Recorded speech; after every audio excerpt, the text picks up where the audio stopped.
This morning, we're so fortunate to have our esteemed County Manager, Laurent, as our presenter. Ann has served communities in both Arizona and Michigan as project and facilities managers and as a licensed architect before bringing her breadth of experience to Los Alamos County in 2008.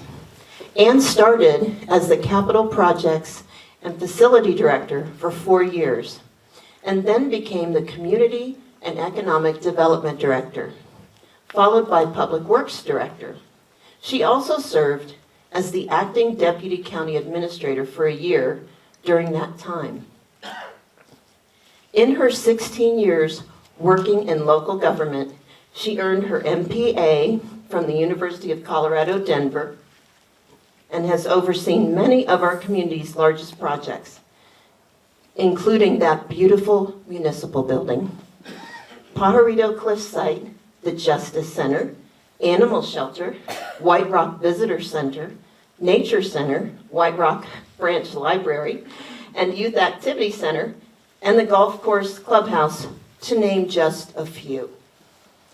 Ann was named Deputy County Manager in 2021 and County Manager in March 2024, following the retirement of Steve Lynn.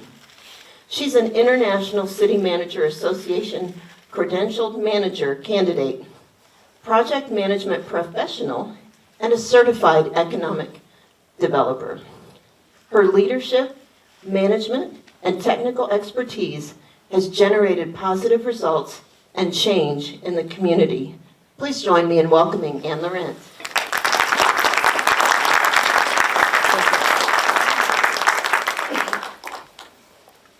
Okay. Well, good morning, everybody, and thank you all for being here this morning. I want to start with a lot of thank yous, actually, if you, both for the Chamber and for hosting these monthly breakfast events, to Sala for the facility. I want to acknowledge all the county staff that's here this morning, because if it weren't for them, nothing that I'm going to present to you today would have happened. Especially, I want to thank Julie Williams Hill and Leslie Buckland for the presentation and putting this all together. It looks great, but all the things and trying to sort it out and trying to put it into some high level like highlights is more work than you can imagine. So I want to thank the LACDC business owners and community members who work so hard to support the community, and that's why you're here, and that's why you do all the work you do, and I personally appreciate that. So what I wanted to mention is a little bit about why I do what I do and why I think it's important, because one of the things in my career when I became an architect, I didn't really envision going into public service. I never would have envisioned being a county manager. It was a matter of evolution and growth. And one thing that I'm just very passionate about that I wanted to highlight is the importance of growth and knowing what you don't know and being able to expand what our understandings are. And because of I guess it was maybe my just not wanting to ever be bored or in a routine, but that's one of the biggest reasons why I got those acronyms after my name, not for any other reason other than I was just really interested. And I think that as an organization, I want to present and model for the community and for the staff how important that is, that we can always be better on the next day and create that as a culture. And the reason I also went back for my Master's of Public Administration and to get I actually did achieve my ICMA Credential Manager status, and that's because I want to be good at what I do. It's important to me to use my resources, my professional affiliations, and be able to really research, and I think that fits well with this community. We want to think through what we do, we want to know why we're doing it, and that's why I always say I didn't want to necessarily be a city manager or county manager when I was young, but as I grew in my profession and got involved in the community and became passionate about making it better, it was really about this community where I was motivated and inspired to be part of positive change and keep that going. Okay. We're on a roll now, okay. So we're a large organization, and so I just wanted to say that for those of you who don't know, and I apologize for those of you who do, but there's really kind of three legs of the county organization. One is the administration, and most of the operations you're familiar with, and that is the county manager is in charge of that. But we also have the county attorney's office, which is independent, and the Alvin Lee part reports to the county manager directly. And then the third arm, I would call, of the county is public utilities. Philo Shelton is the utilities manager and in charge of the utilities department. So we actually are a large organization for the size of community. And there's three main reasons for that. One, we're an incorporated city-county, so we're all city and county functions. The other reason is because we are a local and public utility and gas organization. And the third one is because our fire department serves the national laboratory. So those three things are the main drivers as to why our organization is larger than it normally would be for for a community this size. And so we have two wonderful deputies, Linda Madison and Juan Rael. I'm so fortunate to share the wealth of leading the organization with these outstanding individuals. And what we have done is, because there's so many different departments, so many factions of what we do, we sort of divide up oversight and support of the different departments. So Linda is Administrative Services, Helen Paraglio is our department head, and Corey Steyer in Community Services. Both report to Linda. Chief Hughes and Chief Scambolone, and those names and pictures are backwards. I apologize to them. Just saw that. They report to me, and then not shown. So Juan is actually holding a lot of hats right now with some help of his team, but is Community Development and Public Works Directors. We're currently recruiting. We have great applications. We're setting up interviews, first interviews before the end of the month. So we will be recruiting new folks into those positions. And then in addition, there's been several initiatives that county has added over the last few years. One is adding an intergovernmental affairs manager, Danielle Duran. She really helps us work on everything regional and federal, and maintain those relationships, maintain those messaging about our priorities and how we can support the region and how we can work well with our laboratory and support the community. Jerry Smith is our broadband manager, and I will talk a little bit about that further in the slides, but that was because we were in this initiative of creating a community broadband network, fiber to the home initiative here in Los Alamos that just recently council approved at the end of last year. Angelica Hurule, our sustainability manager, council just, and you'll hear more about it, approved a climate action plan. That was her focus, was to put that in place to obtain carbon neutrality as a community. Mari Tapia, Human Resources, and Julie Williams, PIO. And that touches everybody in the organization. So I'm just going to talk about highlights. I'm not going to do a deep dive into any one of the issues. I'm going to work really hard to leave some time at the end of this presentation to hear what you want to all talk about and ask questions on. But there are certainly challenges that I'm going to go over as well in addition to these successes. And I want to just explain how we are now organizing a lot of our initiatives. Whenever we talk about what the county's doing, we're trying to tie it not only for the community but for our staff to why it's important. Because we feel very important that if you understand the why, what we're doing, it'll make more sense. If you don't understand the why, certainly it's like, why is that a priority, or why is the county doing this? I hear it a lot from folks, why we're doing this and not this. But sometimes there's a good answer to that, and sometimes it's, oh no, that item needs to be on the list, or it is on the list, we're just not actually working on it yet. So, and we'll talk a little bit about the recognitions and awards the county has received this last year, and a little bit about some major issues that are ahead. I mentioned the climate action plan, but in addition to that, council adopted an affordable housing plan. That is a requirement that allows us to access certain funding, but it takes what's considered by the HUD affordable definition and allows us to define what it means for us regionally. And it allows us, we've heard that some of our programs we have around housing, not a lot of people qualified for, so by defining it a little bit more broadly, we're able to provide more people in the community access to those programs, and that was the intention.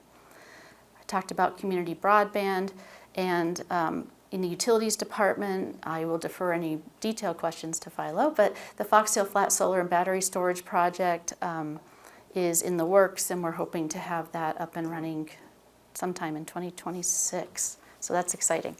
And a major project that a lot of people may not be aware of is the White Rock Water Resource and Reclamation Facility. That was a long, many, many years in the making and funding, and it's just a source of our pride for our community to have that in place. Very important. And 2 additional accreditations we received in our operation. One was Community Services, which was CAPRA, and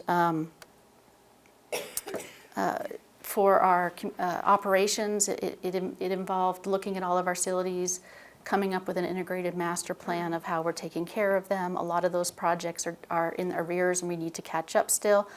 It talked a lot about ADA and accessibilities to our facilities, but it's the first time since I've been here in 2008 that we've had a kind of a long-term plan in community services, and so in all of those different aspects of it, which is important, and now we're going to implement.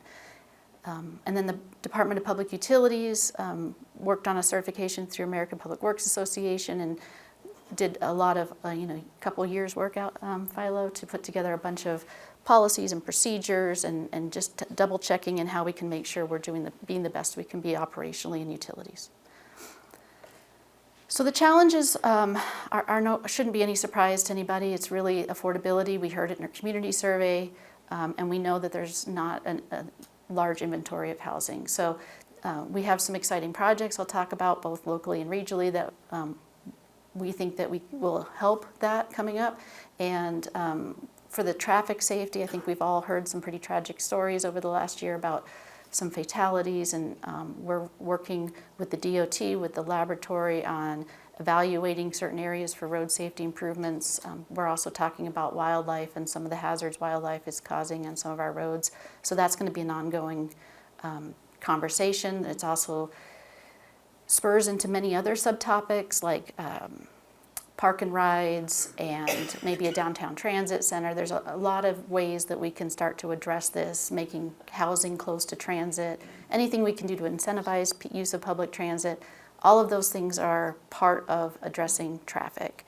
And then lastly, employee recruitment and retention. We've been running probably a 6 to 7% vacancy rate at the county. That might not seem bad, but when you look at where they are, pretty critical areas, and it's bus drivers, it's parks maintenance, it's potentially sometimes dispatch.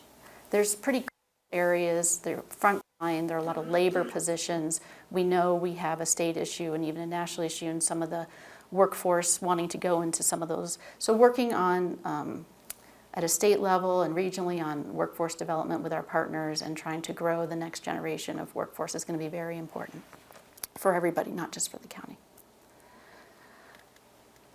So the council, I mentioned that organizing what we do and accomplish around the council's strategic leadership goals, and there's the 5 of them. There are also subcategories, and each year council adjusts these a little bit, some of the wording, but they haven't changed dramatically. And we're going to continue to work on developing this into, we have an online dashboard reporting out on what the activities are under these. We were happy to have a first blush at it this last year, but we know there's a lot of room to keep building on that and make that dashboard a good place where people can go and at least get a sense of what's going on at the county and then do a deeper dive from there. The first goal is quality governance. It's really about communication. It's about understanding where our community is, how we're responding, and also working regionally. The county has a regional fund where we support projects. We have MOAs with Rio Arriba and Española, and we may have additional ones with other entities in the future, but it's really just a way of working on beyond our boundaries, and this is the mechanism we do it through our regional fund. There are other ongoing discussions about all types of issues like cleanup, land transfers, another one that we continually to work on, and one of the biggest initiatives we're proposing is what's called an Emergency Capital Investment Program, or ECIP. It's modeled after the Department of Defense program where communities who have a presence of a DOE presence, there's a program where there can be community assistance for community beyond just the infrastructure. It can be for all types of projects. So stay tuned on that. It seems to have some support. It just takes time, and you have to, several years of repeating what the needs are and why it's important. And it wouldn't just benefit, it's not a program, it would be a national program. It wouldn't just be for Los Alamos. And it's intended to not just stop at the boundary. It would be beyond the boundary of Los Alamos County purposely. The Pueblo San Ildefonso is working. The council supported a $2 million grant match for them to get state connect funding to build fiber from essentially White Rock down to the Pewaukee High School so that we can have a second line off the hill. I think many of you still remember the outage we had because of the issues. So again, we're trying to support regionally having additional connectivity so that we have redundancy. And there are other initiatives we're working with the Pueblo on and coordinating infrastructure projects like a water line project on State Route 4 and putting in that broadband infrastructure so we only open up the trench once and things like that. But it's very positive and it's moving in a great direction. And in addition to what we do with our local gross receipts tax reinvesting, we do go after a lot of grant money. And when you add it all up, we were always a little surprised on the grant opportunities. And we've been very successful, and we have also supported others in grant writing efforts and things like that. So it's definitely, you got to pick your battles. You don't want to go after grants that are more work than the amount, but there are a lot of grants out there, and we've been taking advantage of that. So one of the great things about Los Alamos County is we are squeaky clean on the books. You hear news stories about corruption in government and misuse of funds, and these folks in this picture look really friendly, but they would never allow it, and we're very appreciative of that.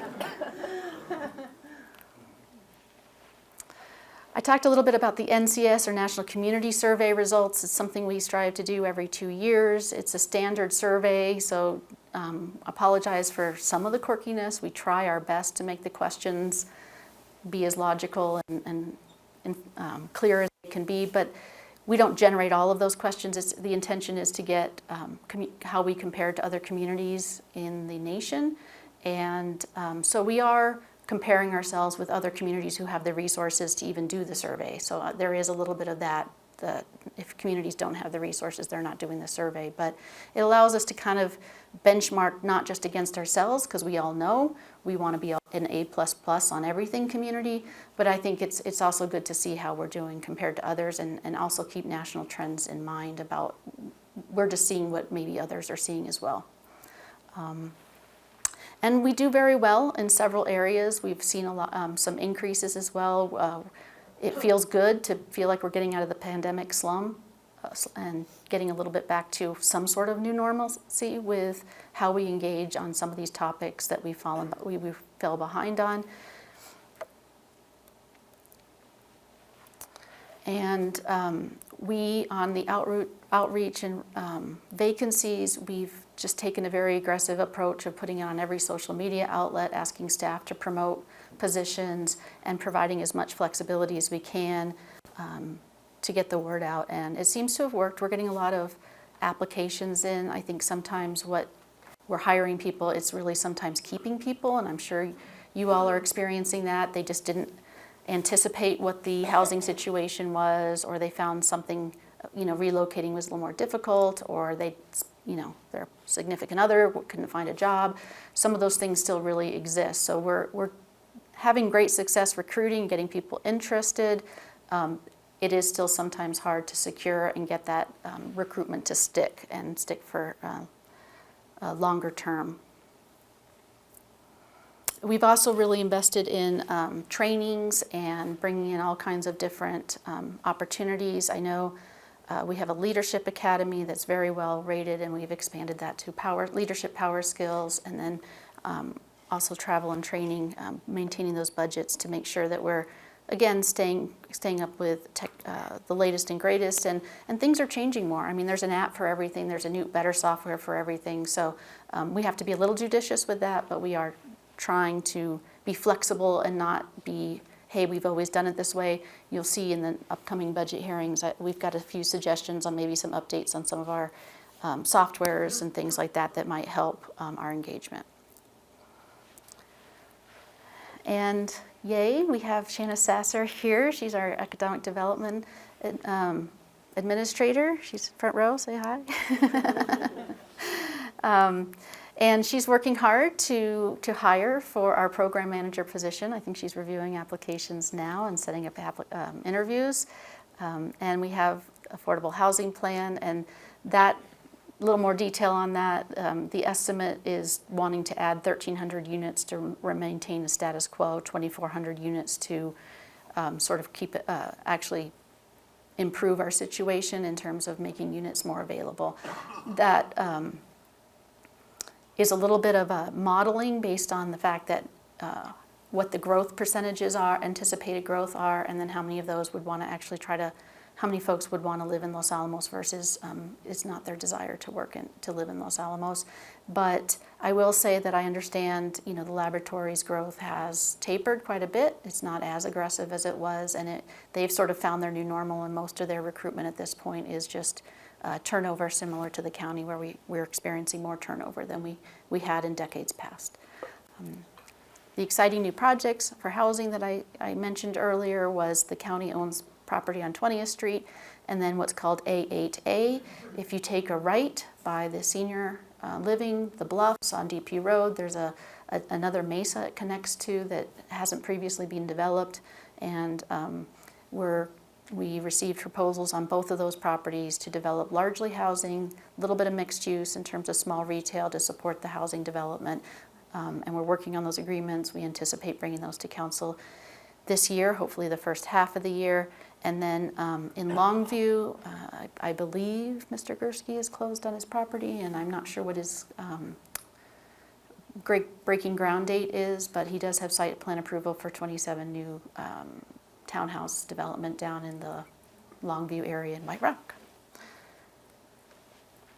The North Base Housing Project, the school's own property adjacent to the middle school, it's undeveloped. I think it's got a track, cross-country trail through it, and we've been working with them for several years now on what it would look like to develop that in some way, largely for workforce housing, but also potentially in another elementary school to address the growth we anticipate with all these housing projects.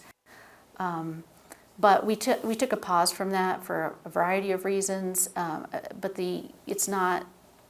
it is still active, and we're working hard to understand the utilities and the infrastructure, as well as the potential funding and mechanism for how that project might move forward. So we work closely. That really is a schools project. We're just collaborating on some of the analysis and engineering, conceptual designs, things like that, because as you can understand, that's really not where the schools put their efforts into education. So that might come up in the near future, and we have dedicated all of our $2 million of ARPA funds. We prioritized income eligible individual assistance and local business. Except for a very small part, I think, for a utilities project, because of we were able to weather the storm of COVID as an organization. We focused on the community and supporting the community through COVID recovery. It was wonderful to be able to do because it was federal recovery funds. We didn't have a lot of maybe some of the rules you hear we're limited by normally, and we would love to, and I think we're just very proud of that and would do it again in a heartbeat if we had that opportunity of funding that had that.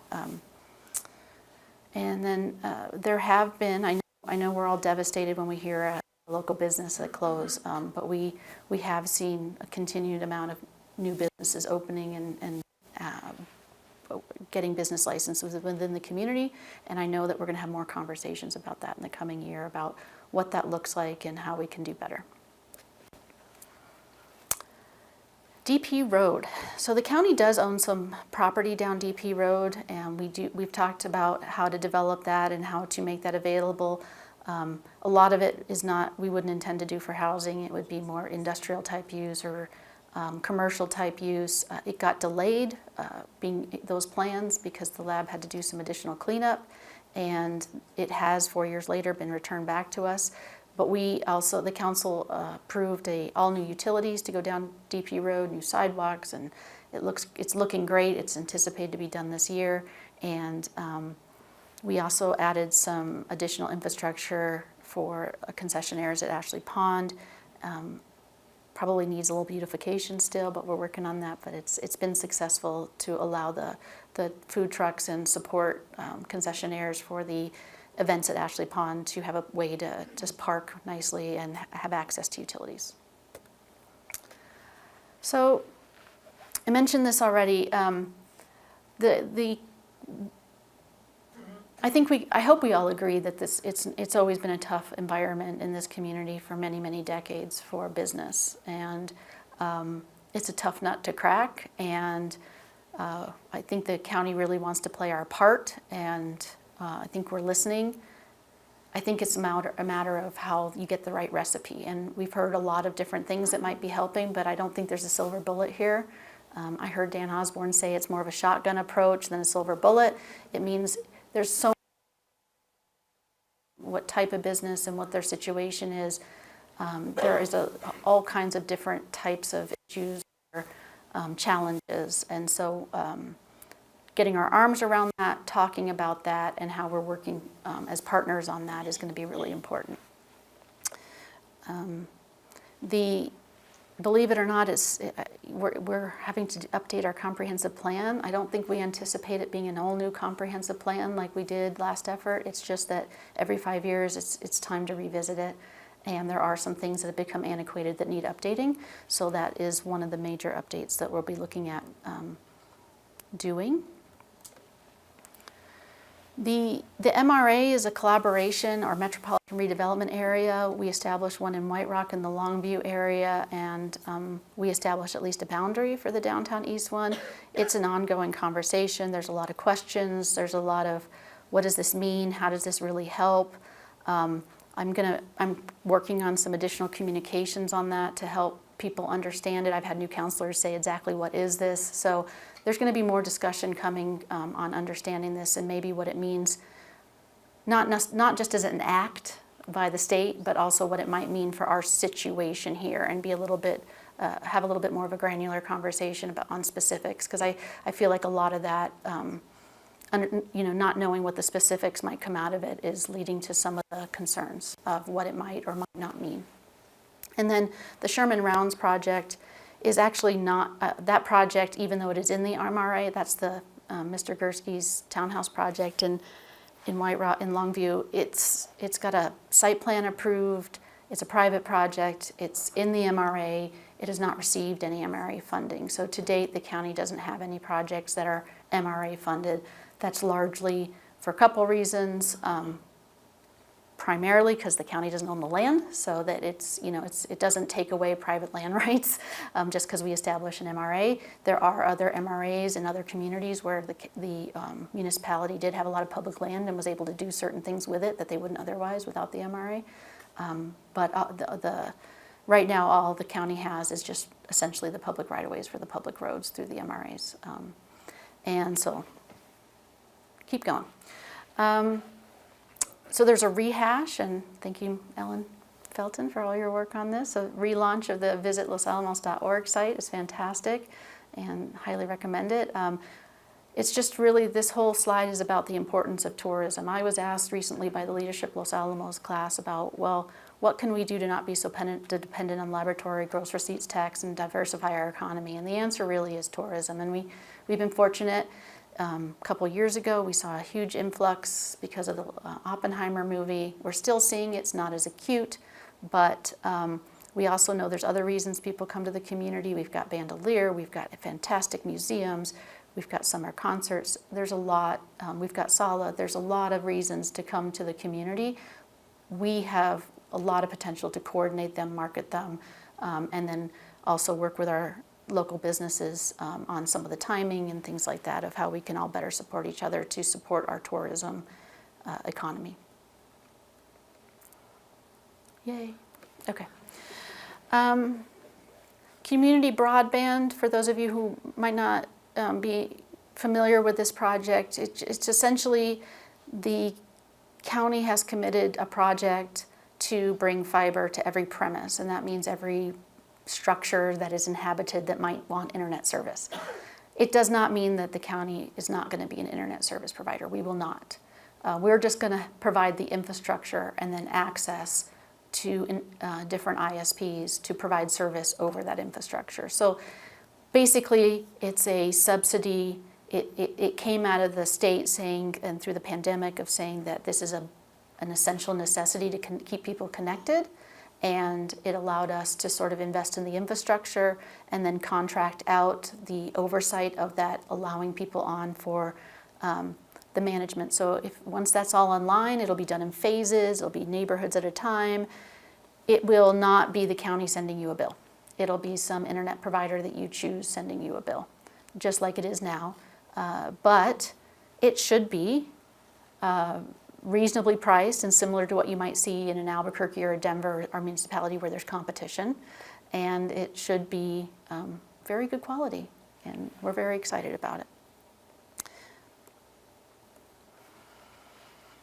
The comprehensive health plan came to council at the end of last year, and we have already made some strides on the closed loop referral system. So that's when you come to social services for support or some of our other contracted support, you can get in the system, and then as you are referred to other service providers, you don't have to re-enter your system. All of your data, everything's already in the system, and it's easy to access. It's HIPAA protected. It's a really great thing. It's being used all over. It's being used other places in the country. So excellent connectivity progress there. We are continuing to work and support the Teen Center, Youth Activity Center, and the Hawk Hangouts have been tremendously successful. There still is sort of a placeholder to look at a tween or middle school aged, because I know they don't like that name, facility. That's not off the table by any stretch, but right now the funding that the county's provided to support Hawk Hangouts has been very successful, and I kudos to Judge Allen and all the folks involved with planning those, Recreation Department, engaging our youth, and really what they've done is just changed it up and been creative and made it interesting. So, and certainly we're not immune to substance abuse issues here in the community, and so we did receive, as all communities did, opioid settlement funds. We're putting those back into prevention and educational services through our contractors and programs. And one of those that we did was, issuing Narcan.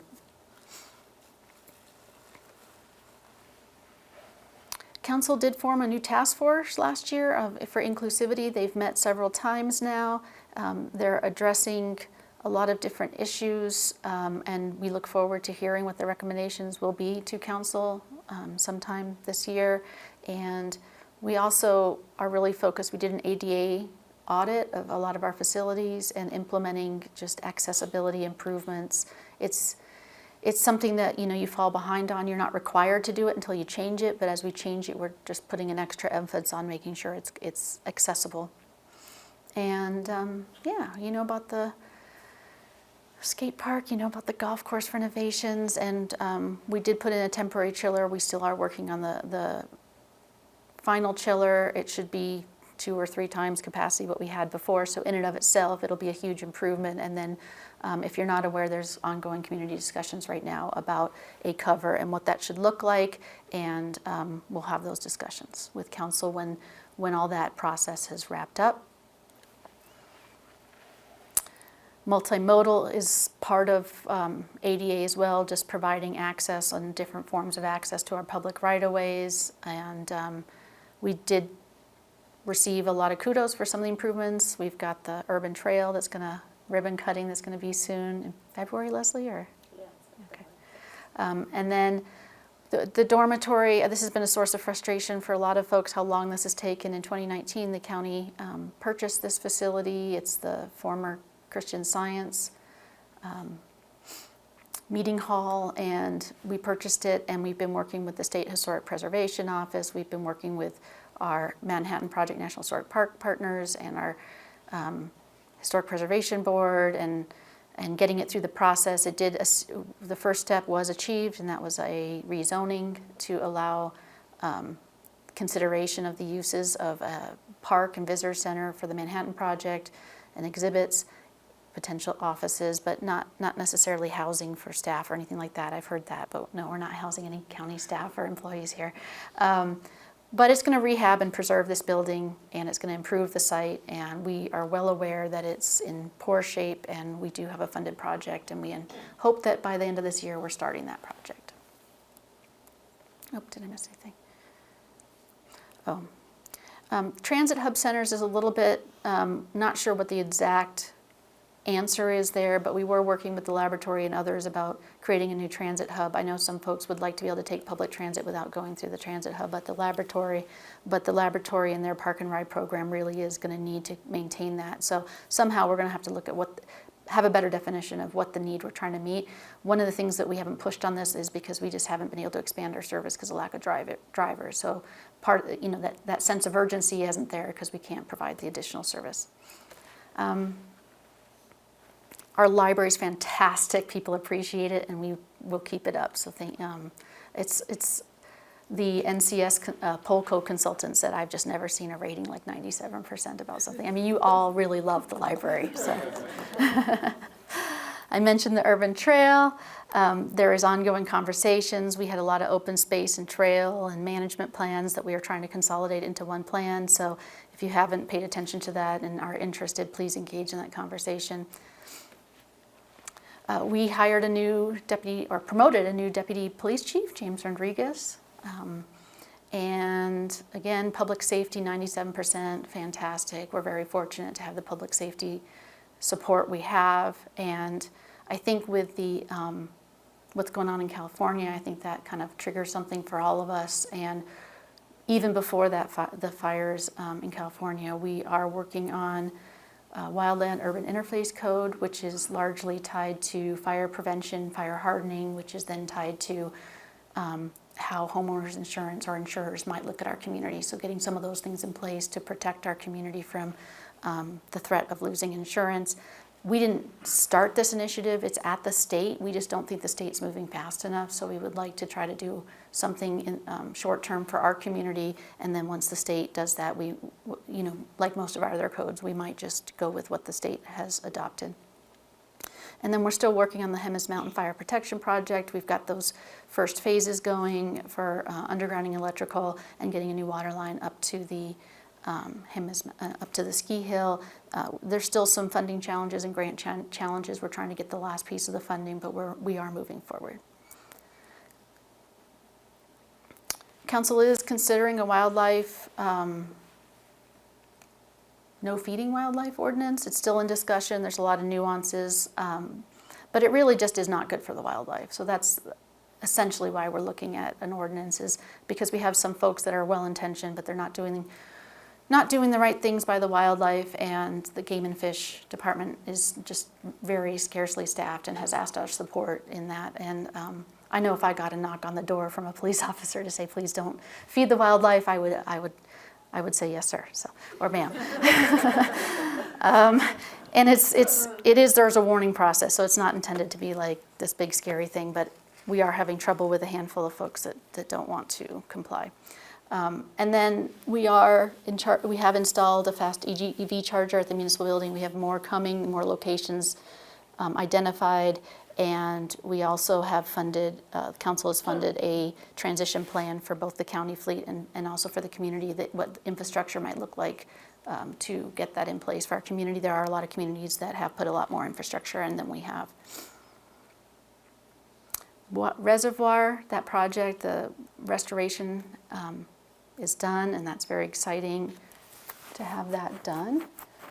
The Foxtail Flats is 170 megawatts, which is significant and will be very helpful to serving the county, Llano, Sandia, and Kirtland.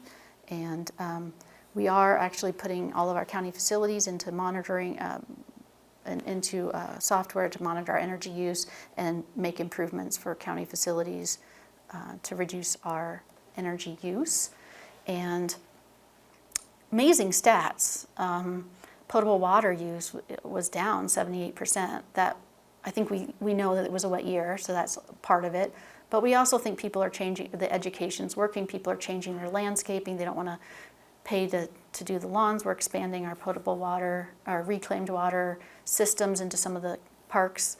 I believe the new leak detection system is probably really helping the utilities department notify people about leaks because they see some abnormal water usage and they get a call, and then detecting that earlier to avoid wasting water, our precious resource. And we continue to do our recycle programs, and we're getting close, but we are just working with DOE to modify our lease at the eco station so we can do food waste composting, which will be a big piece of diverting additional waste from the landfill. We're also working regionally on trying to find a regional landfill location to not have to truck our waste so far, and that would be a good move in the right direction. Okay, happiest town, White Rock. We're super excited. Okay, so we're going to try to promote that more and get some banners up in White Rock and celebrate that accomplishment for White Rock. So if you're feeling blue, take a drive down the hill. And we maintained we weren't number 1 this year, we were number 2 for healthiest community. There's a lot of reasons for that. We have access to outdoors, we've got good air quality. We have access, our community's largely got access to health care and things like that. So we're very fortunate, and it's a good reminder how fortunate we are to live here. And then a lot of projects that we've received from different state organizations or professional organizations. We try, again, we want to be the best we can be, and we want to inspire our staff to be better. And a lot of these programs have certain criteria, so that's a good process to do that.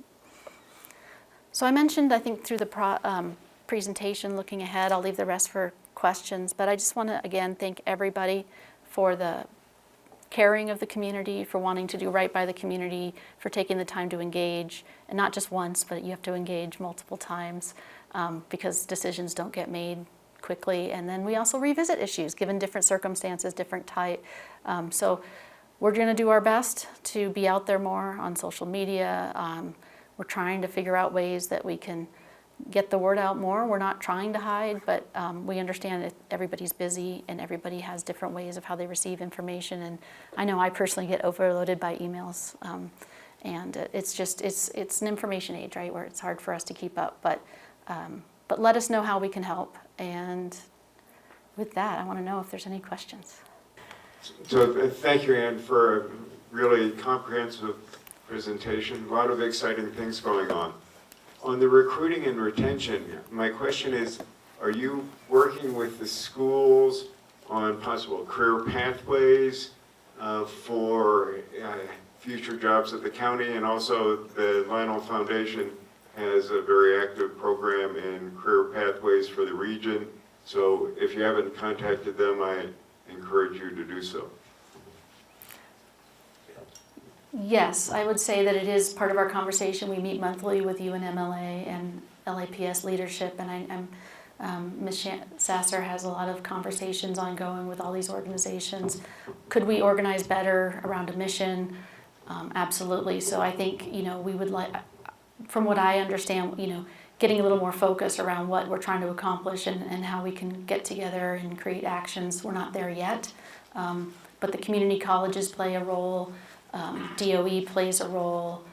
We know that the hospital, healthcare, teachers, any of the trades, all of those are in high demand, and we need to be marketing those. I will say the county is going to continue, we anticipate continuing. We've proposed to council continuing funding a student program. So the last few years we've brought in LAPS students into counties as interns, and we assign them to different departments. We rotate them. We work with them on areas of interest, and it's been a wonderful program and very engaged. It motivates just us, and then our job is to motivate them. So. And I had a question. I recently had a contract for a company to bring some equipment into Bandelier. And I didn't realize till when I tried to go down that road how bad it is. And it is bad at the back gate, and it's bad, basically bad from the truck route all the way into White Rock, obviously. And I know this isn't in our wheelhouse, I get it, but it's almost a question for Christine too. How in the world can you promote, social media will just kill you, how can you promote Bandelier as a jewel when you can't even get there without, making your vehicle fall apart? And I'm not here to, I know that isn't the county's job, but you obviously should be, or I think, got to be on the DOT's front door every day saying, come on, because, Christine's excuse is there's just not enough contractors. So I just wondered where you stand on trying to Sure. do something with that road. Absolutely. So State Route 4 has been a priority for us on our conversations with the state, Representative Chandler, and all of our other state representatives, but also with the Department of Transportation. And we just recently met with the DOT secretary, showed him pictures. We invited them to our community a couple months ago. We made sure we drove down that road and hit every pothole we could. I think we have some attention. I think the funding, and we've got some verbal indications of promises of putting things in, maybe some interim repairs, but the longer term full rebuild is still many years out. But the key right now is to get back on the list. We were on the list for rebuilding State Route 4, but they ran into environmental issues about how that was done and working with the Pueblo for access and challenges, and so they had to redo the environmental, so that funding that was in the state STIP was moved to a different project, and now we got to get back on the queue. But we did make every plea we could that it's bad enough that something interim unfortunately has to be done before the full road construction is going to get funded and prioritized. And we did make a point of saying it's not just between Los Alamos and White Rock, it's all the way out to the back gate. Any other questions? Oh, yes, Janice. Thank you, Sandy. Thank you, Ann. So the National Community Survey cited that 77% of residents want to see the small business issues addressed within the community, as was cited in the last National Community Survey. So I'm wondering what incentives the county might be implementing or regulations the county might be addressing, barriers that exist within the business community to help the community, the business community. So what incentives or regulatory barriers might the county be addressing? Yeah. Thank you for that question. It's a great question. So, Lauren, you and I have had these conversations. I think it's going to be a partnership. I think it is very important to the community. Council has said they want to engage more and understand how we can make some improvements. I can tell you what I think we know, and I will tell you that there's probably stuff I still don't know, so I don't want to, if somebody thinks it's a different problem or a different solution, please don't. Just because I don't mention it doesn't mean that it's not. It just means that we haven't gotten there yet. But we have certain tools, and we are a government agency, so there are going to be sideboards on the use of public dollars and how and certainly there are going to be requirements for any commercial building to meet the building code. So those are just facts. The question becomes what's the process and how to engage in it and who's your support system to get through that process. And is it horrible or is it actually understandable and feels reasonable? And that's really where I think we need to focus. We need to focus on not so much the permit process, because by the time an application is complete to when we issue it, we are rocket fast. It's before the application's complete that we're really challenging. Why do I need a permit? I signed a lease and I didn't know that I had to hire a design professional for a commercial project. And it's also working with a lot of the property owners as well, so we can work as a team rather than against each other on some of these topics. Because I think, I'm not going to tell the building official building safety is not important, and we don't have any impact fees for redevelopment. We don't have, there's a lot of things that we don't have in place that other communities don't have in place that are usually defined as barriers. But I also would say, like, I think what I've heard is like, bring me another rock, or I thought I was okay, and then all of a sudden there was another issue brought up. And so I think that coordination, there could be a lot of improvement.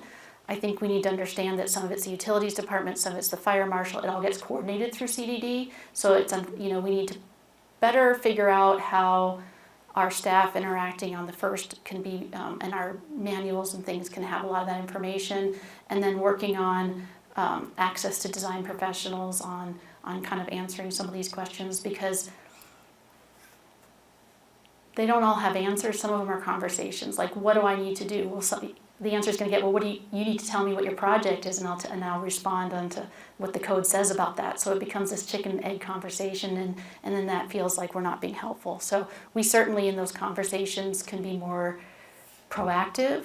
We can be understand and trying to put ourselves in their shoes more as an organization and as staff. So it's not easy to do. I think we're all in our little lane, and but it is important to understand where your customer's coming from, and so I look forward to having more of those conversations. And then as far as direct assistance, the state does not allow rent control. It's just not a mechanism that we can do. For LEDA, no matter how simplified or how focused or small we make it, we're not going to get around the requirement for security or clawbacks. And so we're still open to all those, but I want to be very transparent about there's certain things that we need to understand what they are so that you can understand the tool, to understand if it's the right tool for whoever's wanting to use it. Good morning. Patrick over here with Hi. Lannel. Hi. Question about housing. It's kind of a two-part question. So I've been tasked for the last several years for tracking housing numbers in the region. My first question has to do with that for the longest time there was usually about 8 houses on the market in Los Alamos County, and that number significantly has jumped up right around 55, 60 recently, I think I saw. Mm-hmm. So what would you attribute to that? And then my second part of my question is, I guess at a very high level, you guys have made great strides in the last 5 years with new builds and housing developments. Where do you see that tapering off? I know you have a lot of limitations, or do you have any other big projects in the pipeline? Oh, thank you for that question. There's a couple reasons why I think the housing on the market has jumped, and it's all speculative. So other people might have better informed decisions on our ideas about this, but part of it's the time of year. Right, this is usually through the holidays and the winter seasons, not when people are buying. So I think for the people that we're selling, there just weren't maybe the buyers. I think people have adjusted their pricing of their housing to a new normal, but with interest rates still up, I think it's unattainable for some people to buy housing at those prices with mortgage rates still being high, and with so that if you can't put in the cash, it's just unfortunately for some folks, buying a house is just not on the table. And so that's where I think a lot of our other affordable housing initiatives could come into play to create housing that is attainable. This is going to really sound really sad, but we're also an aging community, and I know I've lost some very dear friends in my neighborhood, and that's forced some of those houses to be put on the market, and very sadly. But I do think, I think it's great that our community has people who, as they age, want to stay, and they want to stay in their homes, and they have the ability to do that. So we do have a lot of people in homes that aren't necessarily part of the workforce currently. They're retired. It also could just be the economy, uncertainty, and people not wanting to take the risk. It could be work, there's so many things that could come into play. What about projects in the pipeline? Oh, thank you. So I mentioned 20th Street, that, we're talking 200-ish or over, I can't remember the exact number. Somewhere between 150 and low 200 units is kind of planned for there.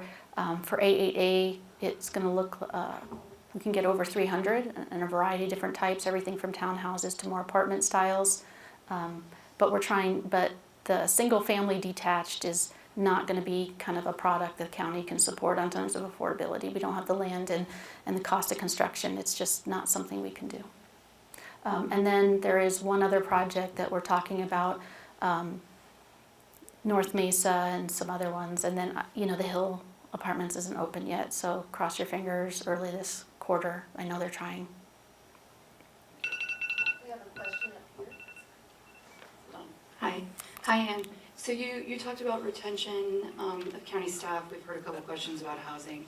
You've talked about the North Mesa area. So I have a twofold question that impacts both commercial rents and residential rents and housing. One, when you're looking at these new properties that the county is soliciting for build, is the idea of a land trust still on the table at all in any of those areas? And then the second part, we talk about commercial areas and rents. In residential areas, you said we can't do rent control, which is unfortunate. But is there something the county is doing, can do, or already has in place that instead of the burden of these rental properties, whether they're commercial or residential, being brought up to code often falls on the renter, and that forces a lot of folks to not want to live here if they can't rent a $2,000 a month apartment or townhouse or whatever, and it's got broken windows and missing appliances. So twofold, when you're looking at the land, is a housing trust still a conversation, and are there mechanisms to prevent landlords from burdening their tenants with improvements? So I appreciate people trust in us to want to do the right thing, because we do. Unfortunately, we don't. We still have private land use rights. So I'm not going to say there's nothing we can do, but what I will say is it's limited, and you have to look at the situation and what might be an issue. There are things we can look at in regards to nuisances. There are things we can look at. But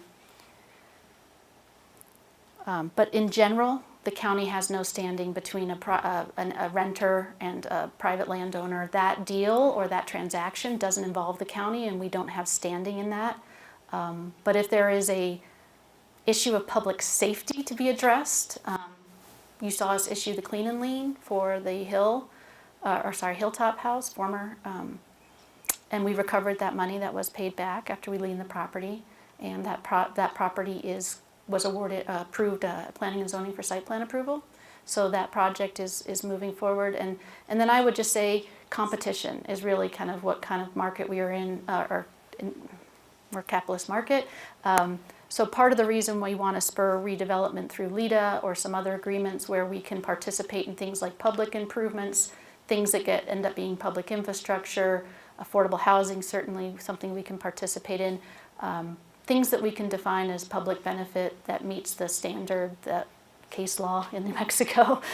Those are things where we can participate to try to take some burden off of new developments, because they don't pencil. And so, but often we can't fill the entire gap. It's going to come down to the project's going to move forward, redevelopment, if the investor can get financing in place. And it would be great if we had some really big capital investment from outside investors, not just holding on to property. But you need capital to do a big redevelopment, and it's not going to be the county providing all that capital. Thank you, Ann. We have time for one last question, and then we're going to quickly wrap up. How many FTEs are currently authorized to be employed at the county? What has been the trend, say, over the last 10 years? Has it been a hiring mode or a status quo? Mm-hmm. Also, looking ahead at some of the uncertainties that have been talked about with future GRTs, what kind of planning is happening for future staffing? Thank you for that question. Actually, Councilor Ridey asked this question recently. He remembered what the FTE count was when he started on council, and I think it's gone up by 40 plus in that range of FTEs over the last, I guess it's 6 years. And so we have, I've been here since 2008, and it would have been really surprising even if we had 1 or 2 FTEs on our budget ask. And it wasn't until the last handful of years, just before the pandemic, that with the influx of growth at the laboratory, we were able to grow some of those needs in areas that we were way behind on, and we're still catching up. I don't think that's the situation moving forward. We're not looking like we're going to be growing in the future, with the one exception of the cooperative agreement we have with the laboratory for fire. There are some minimum staffing and some increases in out years of that agreement that we will need to be compliant with. But I think we've grown, and I think we're at a new normal based on the growth of the community and the growth of the laboratory.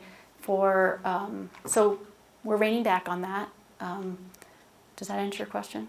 What is the number? FTEs, I think it's 740 something, and then I think if you add seasonals and casuals, it gets up to 800.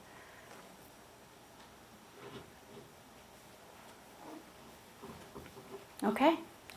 Well, thank you. It's been a fun. Please join me in thanking